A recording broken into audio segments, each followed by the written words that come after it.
Chazal teach us that each of the avos enacted the practice of davening a certain time of day. So we say Avraham Avinu enacted the prayer of davening Shachris, and Yitzchak Avinu enacted the prayer of davening Mincha, and Yaakov enacted the prayer of davening Maariv, right? So the tefillos are connected the avos, Avram, Yitzchak, and Yaakov. So the first thing, of course, that you have to understand is that obviously the text of the Shemona Esrei, the text of the Amidah, is not from the Avos. The text of the Amidah is much later. It actually comes from the time of the Anshe Knesset Hagdola, the men of the Great Assembly at the time of the second Beis Hamikdash. And before that point, your davening was your own words. Whatever you wanted to say is what you said. There was no particular text. Nevertheless, the idea of Shachris, Mincha, Maariv already comes down from the Avos, Avram, Yitzchak, and Yaakov.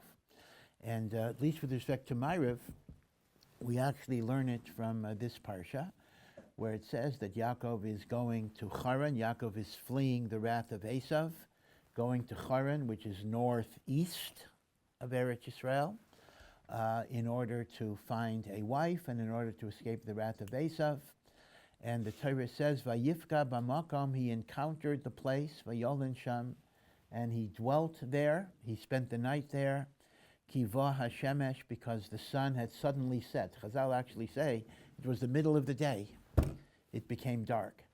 And the term is he encountered the place, the word is pagia, Vayifka, and Chazal say that the word encounter, Vayifka, is a lashon of tefillah, lashon of prayer, where you encounter Hashem. So that's how we know that Yaakov Avinu was misakein the idea of tefillas arvis. Now, there is a real question here, and that is, the Gemara explains, it's a machlokas, but lahalacha we paskin this way, that the davening of Shachris is a chiyuv, is an obligation, and the davening of Mincha is an obligation, but technically, the davening of Maariv, technically, is an optional prayer. Now, it's no longer optional today, so nobody should... First of all, reading Shema is Dorais. We're not talking about Shema. The Shema of the evening is a Torah, but the Shemona Esrei of Arvit is technically an optional prayer, which became obligatory because of a minhag that we've been following for hundreds and hundreds of years. But Me'ikar Hadin, it is optional. So the question becomes this. How do you reconcile it with the fact that it is the prayer of Yaakov Avinu? After all, if Abraham's prayer is obligatory and Yitzchak's prayer is obligatory, why shouldn't Yaakov's prayer be obligatory? In many, many ways, Yaakov is considered to be the greatest of the patriarchs, the greatest, in the sense that he's standing on the shoulders of Abraham and Yitzchak. Remember, Abraham had a Yishmael. There was a certain refuse that had to be burnt out of him. And Yitzchak had an Esav. There was still a rishus, a purification process. It's only Yaakov Avinu who was zochet to the level that all of his children are part of the Jewish nation. Now, we've had our problems. We had Mechiras Yosef, the Chet Egel, many, many Averos. But all of Yaakov's children have the Kedusha of Am Yisrael. That's not true for Avraham, and that's not true for Yitzchak. So Yaakov is considered to be the Bechir, the choicest of all the Avos. On Hashem's celestial throne, on the Kisei HaKavod, there are four faces, right? And each of them has a very deep mystical meaning. There is the face of the ox, and the face of the lion, and the face of the eagle. And then there is the face of a human being.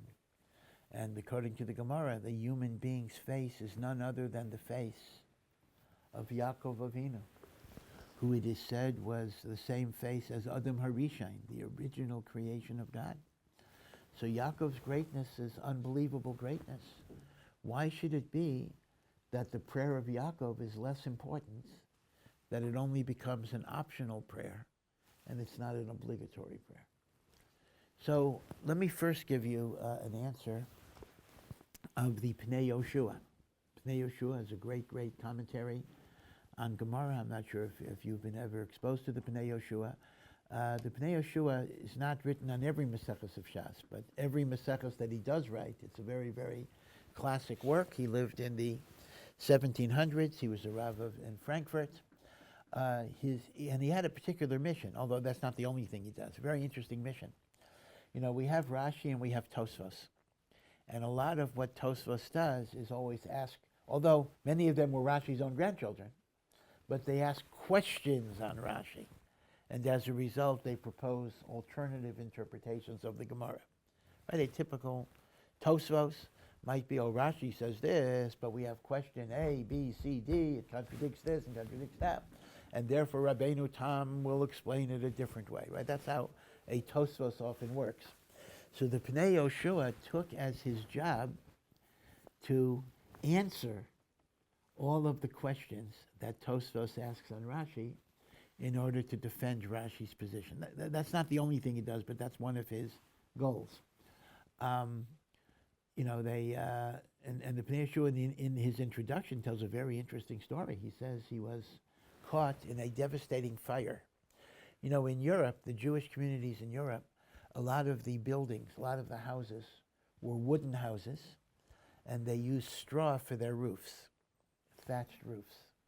And if, as a result, it was very, very common in the Shtetlich that if there was a fire, you know, fire and straw just spreads very, very rapidly, whole Jewish villages would be destroyed. So the P'nei Yehoshua mentions he was caught in a courtyard that was on fire. And the wood was collapsing, and he couldn't get out because walls were collapsing, and it was blocking his way. And he made a neder to Hashem, that if Hashem will rescue him from this fire, he will devote his life to defending Rashi and explicating Gemara. And then he describes, all of a sudden, somehow there was a pathway that was open in all of the rebel that he was able to escape. And he writes in the Hakdama, his introduction, that he is now going to fulfill his vow to thank Hashem for this great miracle. The tradition has it, although it's not in the Hakdama, that before he wrote a single word, he started with brachos. Brachos is the first Maseches in Shas. But he didn't want to write anything on any Maseches till he had learned all of Shas many times, because, you know, you can't really fully know that you're interpreting this passage right unless you know everything. It's a little frustrating, meaning you can't know a single Maseches until you know all of the Maseches. I mean, that's the nature of learning. So it's recorded that P'nei Yehoshua learned Shas 36 times in preparation for writing his book. I mean, in his life, he probably learned Shas 1,000 times. I don't know, but after for this book, he spent like a year or 2 years reviewing Shas 36 times. Okay, that's a little biographical information of P'nei Yehoshua. Sometimes in yeshiva, some people say, oh, that's not important, but when I mention a sefer, I like people to know a little bit about who the author was so they could appreciate the sefer a little bit more. Anyway, this is what the P'nei Yehoshua says. If you look at Maseches Brachos, there's actually two separate machloksim, which the Gemara does not connect, but the P'nei Yehoshua is going to connect it. Machlokis number one is, what is the origin of tefillah? Now, I had mentioned one view. Some say the origin of tefillah is Avram, Yitzchak, Yaakov. Avram did Shachris, Yitzchak added Mincha, and Yaakov added Maariv. That's called tefillos avos tiknum. The tefillos were enacted, not the nusach, not the text, but the tefillos were enacted by the avos. Now, there is another view in the Gemara, that the tefillos are not because of the avos, but the tefillos are designed to correspond with the sacrificial system in the Beis HaMikdash. They take the place of the sacrifices. So in the morning, there was a daily offering in the morning. That's Shachris. Mincha, there was a daily offering in the afternoon. Now, what is Maariv, right? Maariv, the Beis HaMikdash was closed at night. There were no korbanos that were brought at night. So, what is Maariv? Keneged in the Beis HaMikdash. The answer is, if there were any leftover fats or organs from the burnt offerings that were not consumed, they could be burnt throughout the night. It was not a separate korban, but these were the leftover limbs that were not yet consumed. Okay. So this is machlokus number one. Is the tfilos because of the avos, or the tfilos because of the korban tamid cycle in the Beis Hamikdash? Machlokus number one. Now, there is a machlokus number two, which the Gemara does not connect to machlokus number one, and that is Maariv an obligatory prayer, or is Maariv an optional prayer that becomes obligatory only because of minhag? That's a machlokus number two. Now, comes the P'nei Yehoshua with a very brilliant insight, and he actually wants to connect it to. He wants to say that the reason why Maariv would be optional is only like the opinion that the prayers are connected the sacrificial cycle, because at night there was no obligatory korban. It's only if there were leftovers you burnt them. So he wants to say, if you hold the tfilos are because of the avos, you will indeed maintain that Maariv is obligatory, because Yaakov's prayer is no different than Avram and Yitzchak, as he's connecting a line. And that which tfilos, where Maariv is considered optional, is only like the opinion that the tfilos are connected to korbanos. In other words, I started off with a question, right? My question was, if Yaakov enacted Maariv, why should Maariv be optional? I mean, that was our question. Answer, if you follow the view that Yaakov enacted Maariv, Maariv will be obligatory. And the view that Maariv is optional is following the shita that tfilos are b'makom korbanos. And that's why it would be optional, because there was nothing obligatory in burning the limbs at night if they were fully burnt during the day. There was no korban that you brought at night. In fact, a korban that's brought at night is invalid. So the P'nei Yehoshua's answer is a very, very brilliant answer, and what he's doing is he's hooking up, he's connecting two machloksim in the Gemara that the Gemara itself does not explicitly connect, but analytically he considers them to be connected to each other, meaning if tefillah is avos, arvit is obligatory. If tefillah is korbanos, then Maariv would be optional. Okay. Problem is, the P'nei Yehoshua's wonderful answer is a good answer in terms of the Gemara, but it does not fit the way the Rambam codifies the halachos. The Rambam says in Hilchos Malachim, he follows the shita that the tfilos come from Avram, Yitzchak, and Yaakov. Avram did Shachris, Yitzchak did Mincha, Yaakov did Maariv, and yet the Rambam paskins like the opinion that Arvit is optional, except for Minhag. In other words, you're back to square one, meaning if you maintain that Yaakov enacted Maariv, why would Maariv be optional? The P'nei Yehoshua wanted to say, yeah, you're right. If Yaakov enacted Maariv, it wouldn't be optional, and the optionality is only like the opinion that links the prayers to the korbanos, right? That's the P'nei Yehoshua's answer. But the Rambam obviously isn't going with that answer, because the Rambam paskins the tfilos are from Avram, Yitzchak, and Yaakov, and the Rambam paskins that me'ikar hadin, according to the strict halacha, the Shemona Esrei of Arvit is optional. So you're back to square one. Why would Yaakov's prayer be an optional prayer if Avram and Yitzchak's prayer are obligations that we have to have, right? So we're back to the original question. So Rav Tzadok of Lublin, the great Hasidic Rebbe Rav Tzadok, offers a beautiful, beautiful answer that I think gives us a very significant understanding of prayer. You know, it's very, very fascinating. There are actually books written on this, about the transformation of night from the time of the invention of electricity, or even gas lamps. You know, it used to be, in the time of the Gemara, for example, or just all civilizations, you know, nighttime was finished. You know, you went into your house. You didn't leave your house at night. Night was night. right? Even read, Jane Austen or whatever it would be, you see that night was night. You don't go out at night. You're crazy. Even in halacha, right? Halacha says you have to light Hanukkah candles within a half an hour of nightfall. And the Vilna Gaon is so strict on that the Vilna Gaon takes the position. We don't paskin as strict as the Vilna Gaon, but if you didn't light within a half an hour of darkness, you're not even allowed to light. We're Meka. We say b'di'evid, you light the whole night. But the halacha does say you have to light within a half an hour. Now, what's the reason for that? So the Gemara says, because the whole purpose of lighting Hanukkah candles is to publicize the miracle to passersby. That's why you light in a window, or many people in Yerushalayim light outside. That's called what? Pirsume Nisa. You want to publicize the miracle, not just to yourself, but people walking by should see it. And the Gemara says, after a half an hour, nobody's in the street. That was the assumption. Nobody walks the street a half an hour after dark. There's no Pirsume Nisa. Now, obviously, that's not true today.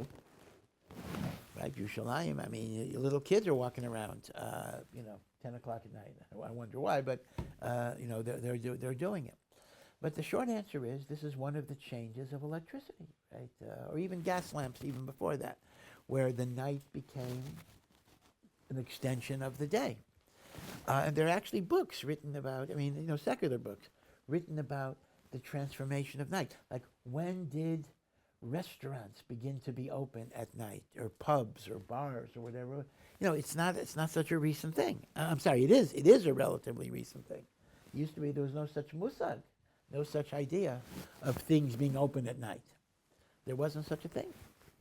By the way, Rav Soloveitchik says a very interesting thing. He says, in a city like New York, you can light the Hanukkah candles all night, because he says, even 3 o'clock in the morning, there will be drug addicts and burglars in the street. And he says, who says Pirsume Nisa requires religious Jews? Even, I got to publicize this. Let it be goyim, let it be drug addicts, let it be criminals. He says, that's also Pirsume Nisa, right? So you can light 3 o'clock in the morning because those people will see your Hanukkah candles and the like. By the way, it's a story. This has nothing to do with anything. It just hit my mind through free association, so forgive me. They tell the story. Now, it might be apocryphal, it might be a Baba Maisa, I don't know. But they tell a story of a Jew in the American Revolution, going back to 1776 and afterwards, in which obviously the number of religious Jews in America at the time were tiny. But there was a religious soldier who, the night of Hanukkah, he lit a candle by his bed. He was sleeping outside. The Continental Army had no resources at all. And General Washington, there was no United States yet, really. General George Washington walked by and saw the candle. And he asked the person, why are you lighting this candle? And the person explained, this was our victory overthrowing the Greeks that tried to oppress us. And that gave Washington a lot of chizuk, that the light of Hashem will allow you to vanquish the enemies.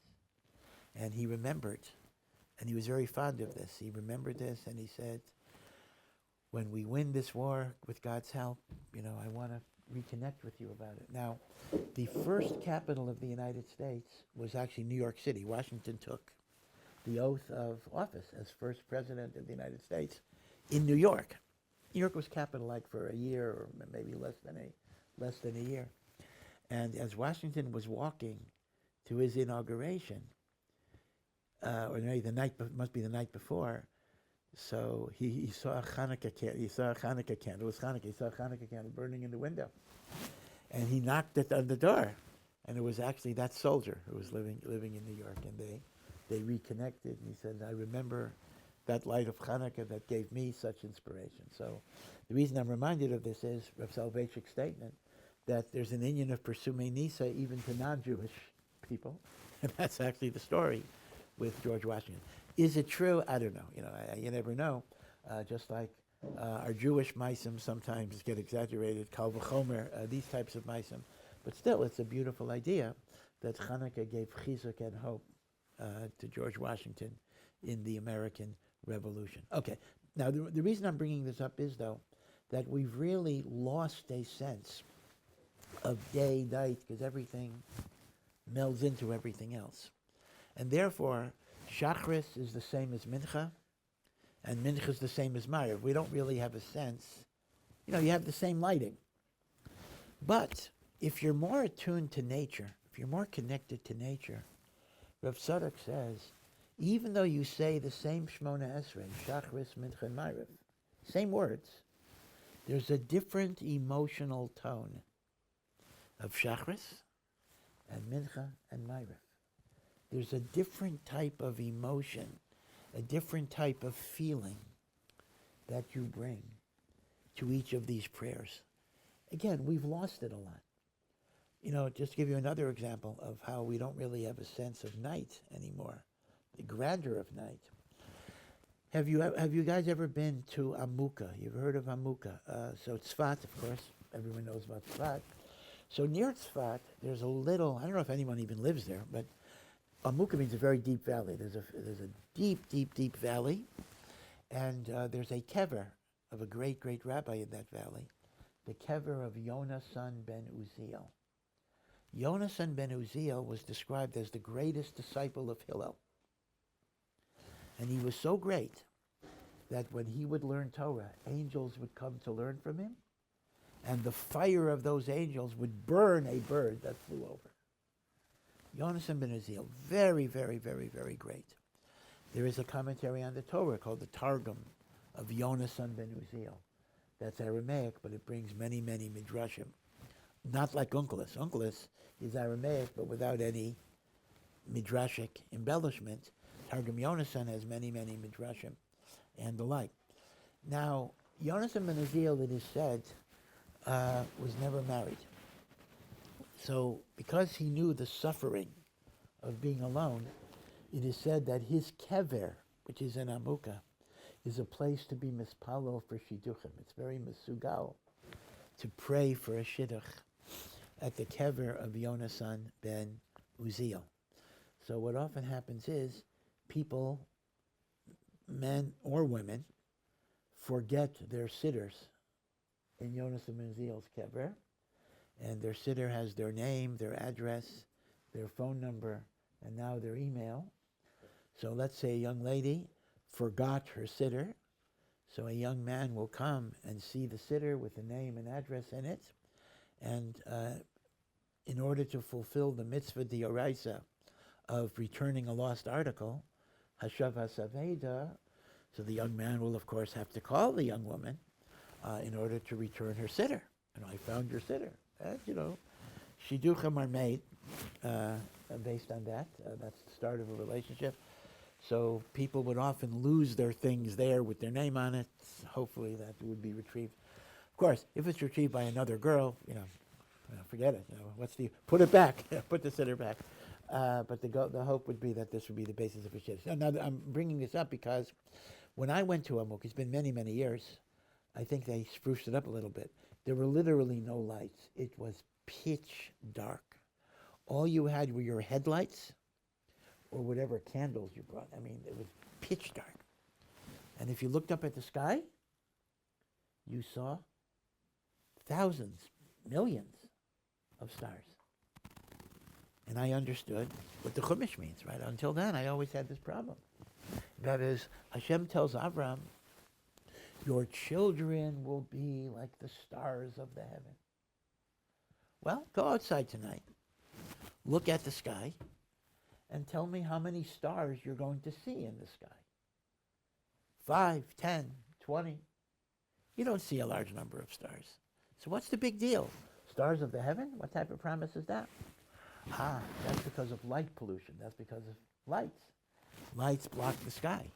You go to a place without light, and you look up at the sky, there are millions of stars there.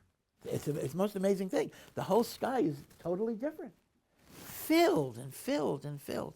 So we're so meruchat.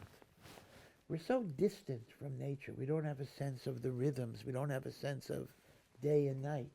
We don't have a sense of changes. We have this constant electricity around us all the time. So Shacharis is the same, and Mincha is the same, and Maariv is the same. But in reality, if you're attuned to the changes in the environment, you have a different emotion. So here's the thing. Let's take Shacharis, Mincha, and Maariv. Now, when is the ideal time to daven Shacharis? So most of us daven later, including me, but the ideal time of davening Shacharis is right when the sun comes up. Like you're joining yourself with the sun in the beginning of a new day. That's a very glorious idea, as if the whole universe, the whole world is becoming alive again and praising Hashem. And you join in that praise. A new day. So what is the dominant emotion of Shacharis? It's renewal. It's gratitude. It's hope. It's optimism. You know, when a person opens his eyes at the start of every day, even if things were very tough the day before, there's usually a little bit of a sense of optimism. Now, it may only last a few seconds till you remember what you were stuck with yesterday. But there is something intrinsic in a new day that gives a person a feeling that things might be different. Things might be better. So the dominant emotion that Shacharis is supposed to elicit is the emotion of hope and optimism and gratitude and resilience. That is why it is connected to Avraham Avinu. Because Avraham Avinu, at least if you look at the entire arc of his life, left this world with a great sense of closure and success. He was very wealthy. I mean, that's the more superficial aspect. He was very respected. He was Makarev, thousands of people to believe in God. At the age of 100, he had a son, Yitzchak, who would carry on his legacy. And even the bad son, Yishmael, did tshuva before Avram died. And the Hagar that he sent away was kind of reinvented as a righteous tzaddikus, Keturah. So, and Esav was his grandson. Esav was 15 when Avram died. Esav did not become a public Russia until Avram died. So when Avram died, even Esav looked like he had hope. So Avram fits with the idea that life is good. There's much to be grateful for. We have to rejoice in the gifts that God has given us. It is true that he lost his beloved Sarah. That, of course, was a great, great tragedy in his life. But Sarah was not a youngster. Sarah was 127. So, you know, it happens. So that's the dominant emotion of Shacharit. Now, Mincha. When is the ideal time to daven Mincha? So again, we daven Mincha earlier, but the ideal time to daven Mincha is before sunset. Unless you're a chassid, you're supposed to daven Mincha before sunset. But when you have the lengthening shadows of the evening. In other words, shortly before. Although we do it earlier for various reasons, but the ideal time for Mincha is towards the evening, before the sun sets. Now think about the image of the lengthening shadows of night. You're still in daylight, but you feel that things are slipping away. You're going from day into the night. Particularly when you didn't have electricity. That was a time of panic. You had to get your work done before night, because once it's night, you're not going to be able to do stuff. If you ever see a picture of the New York Stock Exchange, I think they close at 4 o'clock or 5 o'clock, whatever it is, and they got to get all that trading in before they ring the bell. So they run around like chickens without heads. They're going crazy because they have to get it in before the bell strikes. I don't know why. I mean, so what would be so gefährlich if they would do it, 5 minutes later, but it's not a job that's outside. But nevertheless, for whatever the reason, they got to do it before the bell rings. That's what night was like. So mincha is the prayer of panic. If Shachris is the prayer of hope and gratitude and joy, mincha, the idea is, Baruch Hashem, I still have my blessings, but I'm afraid they're slipping away. And I turn to Hashem and I ask Him, let me hold on to my blessings a little longer before I go into that night. That fits Yitzchak very well. Yitzchak, on one level, was living in Eretz Yisrael. He never left Eretz Yisrael. Yitzchak was wealthy and the like. But already in Yitzchak's time, it's interesting, Hashem told Avraham, your children are going to be in a land, enslaved in a land that is not theirs for 400 years. Now we know, how many years were the Jews in Mitzrayim? Only 210 years. So where do you get the 400 years? So Rashi explains, we count the 400 years until the Exodus from the birth of Yitzchak. That's the common understanding, that 400 years from the birth of Yitzchak will be the Exodus of Egypt. And the Galus begins with the birth of Yitzchak. Now, that doesn't make sense. What do you mean the Galus begins from the birth of Yitzchak? Yitzchak was in Eretz Yisrael. Yitzchak was not enslaved. Yitzchak was not in Galus. Why are you counting the exile from the birth of Yitzchak? The answer is that although Yitzchak did live in Eretz Yisrael, he was already getting the feeling that he was a stranger. He was getting the feeling that he was not wanted.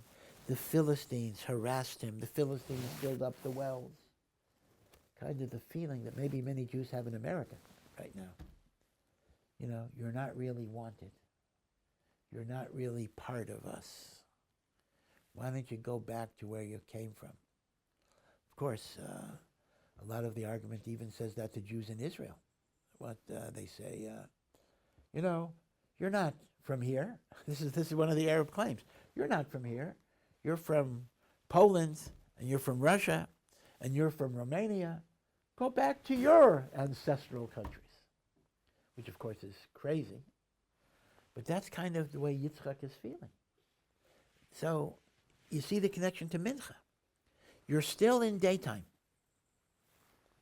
but things are slipping away. And you turn to Hashem in almost a panic mode. And you ask Hashem, let me hold on to your blessings. Don't plunge me into the darkness. That's the idea of panic. Even in terms of windows of time, Mincha is a panicky prayer. Yeah, you're not going to feel this so much in yeshiva. But if you're in the working world outside in America, for example, Mincha has its difficulties because Shachris, I can daven before I go to work, usually. And Maariv, I can daven when I come back at night. Mincha, I'm kind of stuck in the middle of the day. If I don't have a private office or whatever it is, where do I daven, Mincha? So in Eretz Yisrael, if you're real, number one, you're always near a shul, one way or the other. And if not, you daven in the street, right? You can have, person can daven Mincha in the street. No one's even going to look at you. Although I did see somebody complained, why do seminary girls always block Malchei Yisrael? They're always davening Mincha in the street. You don't want to get by, and you got 10 seminary girls davening. Be it as it may. But in America, it's a real problem. So there's actually an aspect of panic, even Lagabe Zaman Mincha, because you got to make it. You have a narrow window. You're stuck. I remember in the days before cell phones, so there used to be phone booths. Some of you might remember phone booths, or maybe you've seen pictures of it. So if a typical day in Penn Station in Manhattan, if it was around Mincha time, all of the phone booths were occupied by Orthodox men wearing hats who were embarrassed just to daven Mincha outside. So they were in the phone booth, they had a receiver to their ear, and they were saying the Shemona Esrei, kind of a phone conversation with God.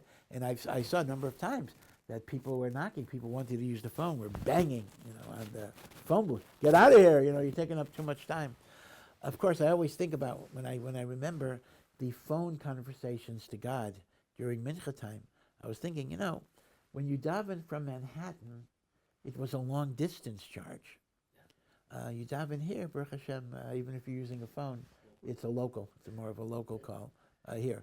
So that's the one advantage of being here. Okay, so you understand. Shachris is hope, optimism, gratitude, joy. Mincha is a sense of fear and desperation that's gripping you as things might be slipping away in life. Now, we now come to Maariv. Maariv, which is Yaakov's prayer, is really a third level. Remember that Yaakov is not a youngster, although you may get the impression that he took the blessings as a child. Rashi makes a detailed cheshbon, a complicated cheshbon, that Yaakov and Esav are 63 years old. So at 63 years old, Yaakov has to run away for his life. He has no wife. He has no children, obviously. Eliphaz, the son of Esav, took away all of his possessions. So he's dirt poor. He thinks he will never see his father again, although he does. Yitzchak lives much longer than anybody thought, but he thinks he'll never see his father again. He, in fact, will never see his mother again. He is leaving the holiness of Eretz Yisrael. He is leaving the holiness of the home and the bias of Avram and Yitzchak. He is going to the environment of Lavan, which is corrupt, decadent, immoral, and pagan. And one has to know how afraid Yaakov is that, God forbid, he will be influenced by that tumah. In a sense, running away from Esav to go to Lavan's house, from a certain perspective, is like leaving the frying pan and going into the fire. Because the threat he faces from Esav is physical annihilation. The threat he fears from Lavan is spiritual destruction. And, to top it off, the visual is it becomes night in the middle of the day. This is a metaphor of Yaakov's predicament. Yaakov cannot feel the gratitude and joy of a shachris. And Yaakov cannot even feel, Baruch Hashem, I have all of these brachos, but they're slipping away. Yaakov has hit rock bottom. Yaakov is in the darkness. Yaakov, b'derech hateva, has no hope. Now, it's true that he has a glorious dream of Hashem and the angels going up and down the ladder with God's promise. But remember, that's after he davened. That was God's answer to his prayer. When Yaakov turned to God in prayer, there was no ladder. There was no angel. There was no promise. So, if Shachris is the prayer of gratitude, and Mincha is the prayer of panic and desperation, Maariv is the prayer of Emunah, faith and trust in Hashem. Faith is what you have when everything else is gone. When you're living a nice, comfortable life and you have Emunah in Hashem, well, that's good that you have Emunah, but that's not really Emunah. I have everything good. Emunah is when everything is dark. But you still believe Hashem is with you.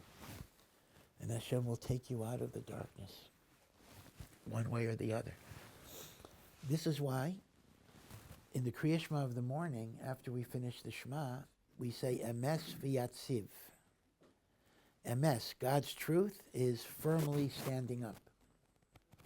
Because in the mornings of life, I can see God's loving kindness. Morning is a metaphor for the good parts of life. At night, Emes v'emunah. The Kriya Shema, meaning I don't see the chesed in the dark moments, but I have emunah. And this is what David HaMelech says in Tehillim Daf Tzadik Beis, Mizmor Shir Liyom HaShabbos. We recite it Friday night and Shabbos morning. Lahagid Baboker, right? It's set to Nigunim also. Lahagid Baboker chastecha v'emunascha baleilot. So now think of the words there. I declare your loving kindness in the morning and your faithfulness in the nights. Day and night are not just physical phenomena, but they refer to part times of life that are joyous and bright. And night refers to times of life that are full of confusion, suffering, and fear. In the mornings of my life, I declare God's loving kindness. In the dark moments, I may not be able to feel that loving kindness always, but I declare my emunah. Lahagid baboker chastecha v'emunascha baleilas. So now, let's swing back to the original question that I raised, and that is, why should the prayer of Maariv be optional? Isn't Yaakov's prayer equally important? And here's what Rav Tzadok says. When something is an obligation, that means it's something that even a 13-year-old boy is capable of doing. So, the prayer of Shacharis, which is gratitude, well, yeah, a 13-year-old has to learn how to say thank you for all of the good things in life. That's a basic lesson. And that becomes a chova because every person is expected to be grateful. Right? We teach a 4-year-old to say, please, thank you, whatever it is. Mincha, the prayer of panic, well, that's also an obvious idea. As the saying goes, there are no atheists in foxholes, right? Even the atheists will say Shema Yisrael as the bombs are bursting around him.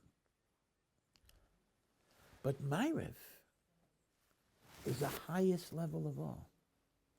Maariv says, even when life seems totally dark, even when life is hopeless, even when I'm a concentration camp, even if I'm a hostage in a tunnel, imprisoned by Hamas, I believe, I hope, I connect. So Rav Tzadok says, this is an interesting twist.